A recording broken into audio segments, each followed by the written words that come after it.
Welcome to part 2 of the P7100 valve swap series. In this video, we're actually going to get down to the nitty-gritty of taking things apart. It might be a two-part video for taking things apart to get to the pump, but ideally I'm going to get everything off that you're going to have to get off to do the P7100 valve swap. I'm going to cover it in a step-by-step basis, try and keep it as concise and clear as possible. Chris will be removing some of the things that are non-essential to the P7100 valve swap, such as his really beautiful compound set here, and I will be covering the essentials. If you're not already subscribed to the channel, please consider subscribing, and I appreciate every one of my followers and viewers. If you enjoy this type of content, please consider checking out the other videos on my channel, and maybe there's something else you'd like. Without further ado, let's dig into the project, and thanks for watching. So let's dig into it. We're going to start off with the driver's side battery here. You're going to use an 8mm socket, remove these two bolts. That's your battery hold down. Then your battery terminals may not look like this, but they're going to use either a 13 or a 1/2 inch wrench to get the nut off. And then I remove the two wires for the FAS that this truck has, set those aside, put those aside, lift up the battery, and set that out of the way. You're probably going to have a a passenger side battery as well over there. You're going to want to disconnect the terminals for that and pull that out as well. I'm going to drain the radiator next, remove the cap off it to let the air out. Ideally do this with a cold truck. Going to come underneath here. Got your frame, front body mount, intercooler. Then there's a drain petcock right there. Going to turn it lefty-loosey and pull out. Ideally it drains. If it is stuck and it does not drain, then you can buy a replacement on Dorman if you break it. Otherwise, you can just remove the lower rad hose, pop that off. It makes a big flipping mess. That's another option. Next is the upper rad support. Take a 13mm socket or wrench. There's two here, one here, two here, one here. Then there's a bolt in the back for a support bar. This one's missing. Then your hood latch takes two 10mm bolts, and then kind of make sure you leave it dirty so you kind of know where it's located. Then this, and also there's two 10mm bolts for the radiator. So the radiator is now nice and loose. This just comes off. Be careful with the clips for the hood latch. There's the little plastic clips there. If you're really gentle, you can get them off without breaking them, so it's nice to kind of keep those intact. But put that to the side. Next in the series is removing the radiator, and in order to remove it, you have to pull the fan shroud off. And in order to pull the fan shroud off, you have to pull the overflow tanks off. So this one, of course, he's running an aftermarket one, but you just kind of like pull out and up, and it comes out. This one's a little trickier. I have a pry bar kind of screwdriver, and you can see there's that right there. There's like a little button kind of thing, and you're gonna want to pry behind here like that, and then lift up. And then as you lift up, you want to kind of make sure these tabs get out of the way. Then that lifts up and out of the way. There is a plug for the fluid level, plug for the motor, and then there's a fluid line for the wiper fluid. So I usually disconnect them all, and then I just plug the fluid hole with my finger, take it out, and then I kind of set it in a place where I can either drain it into a tank or just let it kind of drain all onto the floor. But yeah. Next, in removing the radiator, you're going to remove the rad shroud. So there's four 10mm bolts that hold it on. One here, come around to the other side. One here, one down there. Then it's loose. You pick it up and kind of push it towards the engine like that, so it stays around the fan. Some people might do this in a different order of operations, but this is how I do it. Then the lower rad hose has a spring clamp. I like to use a pair of vice grips, but if you have like a proper tool for removing the spring kind of hose clamps there.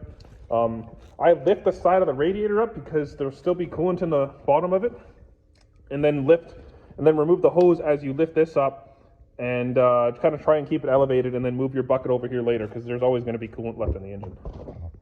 If you have an automatic truck, then you're going to have a transcooler here. So there's going to be some additional, there's going to be a 10mm nut here, 10mm there. This truck, of course, is manual. It does not have that. So for this, just 10mm there, 10mm there, and then one here, then this kind of comes off. I don't want to discharge the AC on this, so I'm going to kind of try and pry it a little bit over to the side. It will bend the lines a little bit, but they'll be okay. For the transcooler, you can kind of do the same thing, set to the side, or just leave it there. It's not really in your way when you're working too much. We're going to remove the intercooler next. There's a 10 mil right here, 10 mil right there, and then you're going to remove the intercooler boots and charge pipe. Use a 11 mil or 7/16. I just loosen the clamps on the pipe here.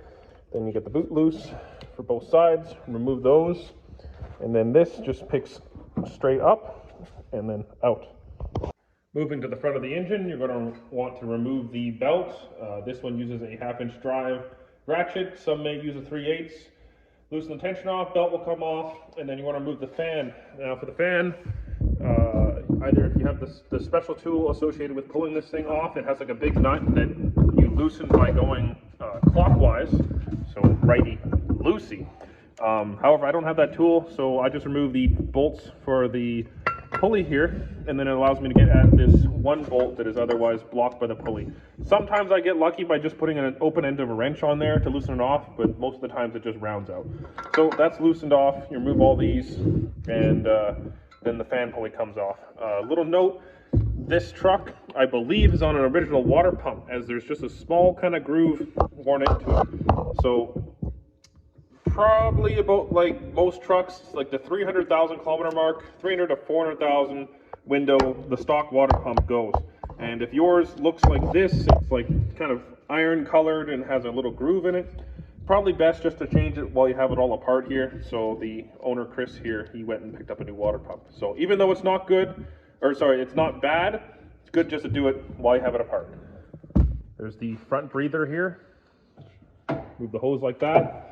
This is sometimes pretty tough to turn. You can put a ratchet on the top, and if you're really gentle, you can loosen it off, but sometimes it ends up breaking that. So I just got a oil filter wrench here. Loosens off like that. Get that out of the way. Next, you've got the balancer. It takes 4 bolts that use a 15 mil socket. Once they're off, just wiggles off like that. No harmonic balancer puller needed. Something to note when you're removing these is this rubber can kind of get beat up and corroded. This one looks acceptable, but just take a look at it and see if it's starting to fly apart. You're probably due to replace it, especially if you're going to do a high horsepower application. You're going to want to look at it in a fluid dampener and ATI. So it's pretty, for this application, Chris is of course going with a fluid dampener, but I would say this is still good to use for about 90% of the applications, other than the really high RPM. You might want to kind of change this out. Next up is the front cover here. There's a number of 10 mil bolts. Remove those, and then this just comes off nicely like that. You're going to want to pull the gear off the VP. It uses a nut that has takes a 27 mil socket. Then this is just a regular old steering wheel puller, and I took 2 of the longer bolts from the gear case and tighten it on, and then this whole gear just comes off like that. In order to pull the cam, we have to pull the valve train off and the push rods out. So for removing the rockers, you're going to want to take a 14 mil socket, loosen off this nut, then take a 5 mil Allen key and back the adjusters off completely. And so everything's nice and loose. So you make your way down the line, do that to everything. Then there's a 10 mil bolt in the center. Remove the 10 mil bolt. Remove all your rockers. Then take all your valve bridges, set those aside as well. Do watch not to break the little plastic holders for the, I don't know what, a bucket, I think, shim. It's not a big deal if it's broken, because once you set your lash, you can't lose your valve bridge anyways, but it's something to take note of. You want to pull the push rods out, and the last 2 are, you have to remove these little plugs in the firewall, and then you lift up, get them kind of through the hole, and then with a little bit of finagling, you can get them out of there. Pull those out. Apps assembly, just 3 bolts. Use a 13 mil socket. Put it off. Be very careful. And then on the bottom side there, you've got a plug. And you just unplug that plug, and then you just kind of set this aside. If you really want to, you can remove the cables going to it though. Moving the VP lines, you're going to find a 10 mil bolt here, here, and then 2 back there. And then you're going to want to loosen off all the bolts on the, along the top here.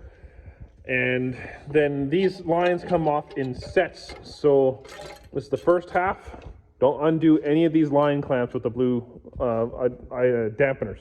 Just set that aside, and then after that's out of the way, you can then get at the inner nuts, remove that, and remove the second half. With the lines off, we're going to move to the VP. It's held on by 4 nuts that use a 15mm socket. And to get these inner ones, I like to use a long extension and then a swivel with tape around it to prevent it from swiveling too much, and then a stubby 15mm socket.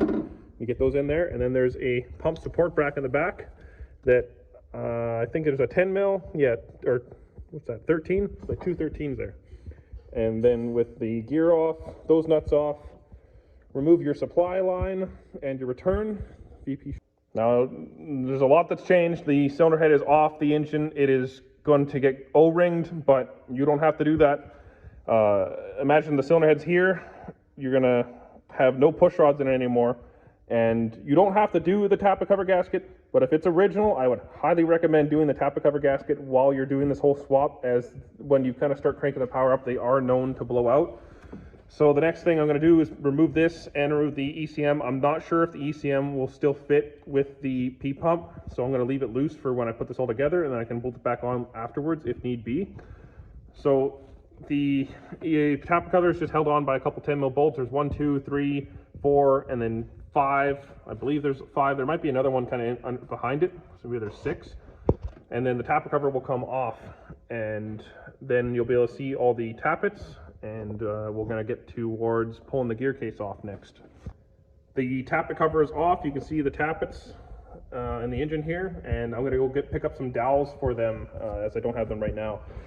The cam gear's here, and we've got the cam gear retainer. It's just held in by 2 bolts that use a 13mm socket, and that's loose. But until you get the dowels in, do not put the pull the cam or anything like that. You're going to have a really bad time. If you don't want to do the valve train, dowels, all that, you can pull the gear off, but I believe you need a pretty kind of fancy pants puller to pull the gear off, and I don't have it, and I've just kind of always just pulled the cam, so that's how I do it. But maybe later on I'll pick up the proper tool to pull the gear off, but that's another option. I'm just going to go with the easiest one that most guys can do in their garage. Got to pull the vacuum pump off. There's 2 bolts holding it on to the gear case here, one up there, one at the bottom. You could possibly just leave it in place and just remove the gear case and kind of leave it there, but you have to get to this pump rack at the back. And there's a lower bolt right there you have to remove, and then you can kind of pick it up, pull it out of the way, and then you have to remove the bracket off the frame. And then also that oil feed line has to come off as well. So I've got a bit of a contraption going on here. These are 1/2-inch wooden dowels. Pick them up from any old home improvement place. And the ends have been kind of filed down to fit inside the tappets. And if you want to know what the tappet looks like, here's one of them out of the engine. So they've got this kind of hole in the center. So you'll take it and you'll kind of file it down a little bit and then tap it into the lifter. And then you need that to lift these lifters up, so you can pull the cam out. And you don't want to drop one of these suckers in the oil pan when you're doing this. That is big no-no. My light bar is dying. Ignore that. So to make sure, I pick these up and I have enough tension that I can kind of lightly drag my hand, and then I tap it a couple times. And if it doesn't come off, you're good. And then after, so I'll pull these 2 up, and then I'll pick a zip tie and I'll tie it like that, and that'll hold them up. An alternative to this, if you don't want to use the dowels and you do have the Tappet cover off, is you can put a zip tie around the base of it. I don't trust that as much, but that's an alternative to the dowels. I've used the dowels, they're proven, they work, and when you have them fit in there nice, there's no way it can go out of there. Now, if you are just pulling the cam gear, you don't have to worry about this, as I said earlier, but we're going to move forward with removing the cam after I get these tied up. All right, the dowels are in, they're zip tied, the lifters are pulled up, so they're out of the way. We're going to remove the camshaft now. Comes out. That little tick was the cam retainer right here, set it aside. And then as you pull out, you're going to have to like tilt the back side of it up. And it's going to be pretty tough for the first half, and then it'll come out like that. We're on a journal, pull out more. Lift up. Remember to be gentle with it. You really don't want to gronk this thing out of here and damage your cam bearing. Just comes out nice and smooth. Kind of takes a little bit of finagling. Come on. There we are. Nice and gentle. And there she is. Camshaft's out of there. Here's the camshaft next to a 12-valve cam. Now, in the event that you want to run a mechanical lift pump, you can run the 12-valve cam as is. One of the troubles with running the 24-valve wiring and running the cam sensor is that you don't have the timing pin for pinning the engine to TDC. So should you ever slip timing or have to reset pump timing, it's a couple extra steps to find top dead center on the engine. So it's nice to do the 12-valve cam so you can pin that. And then also worth a note is the 12-valve cams will have the lobe for the mechanical lift pump, whereas the 24-valve ones do not. And the VP cams have a little bit wider lobe. If you're thinking about putting a camshaft in, the VP44 camshaft is the best factory Cummins camshaft. They work great, and but you know, if you got some money and you kind of want to do it while you're in here, it's good to upgrade to another cam. So that's why we're doing the Hamilton 188-220 in this. So we're ready to pull the gear case off. What you should have is no VP, no vacuum pump, no camshaft, and then you're going to want to remove the 2 bolts on the side of the gear case here, as well as the bolts at the front of the oil pan. Then there's 4, 5 bolts that use a Torx TX40. However, I don't know if this is a late change, because the earlier, say a 12-valve for sure, they have 10mm head bolts inside here. But either way, remove these bolts once they're out of the way. 1 sec. Pull it aside. Just comes off like that. There's going to be some dowels that's going to kind of fight you, but that's it, and then the gear case is off. Well, that's it for the disassembly portion of the video, and in the next video we're going to cover the reassembly of the P-Pump 24 valve with installing the gear case, and that'll be split into 2 parts, with in between those 2 parts being the modification of the P-Pump to support 1,000 horsepower and spin to 5,000 RPM. So make sure you're subscribed to the channel so you can see that. Unless you're watching this in the future here and it's all released, then lucky you can binge the series.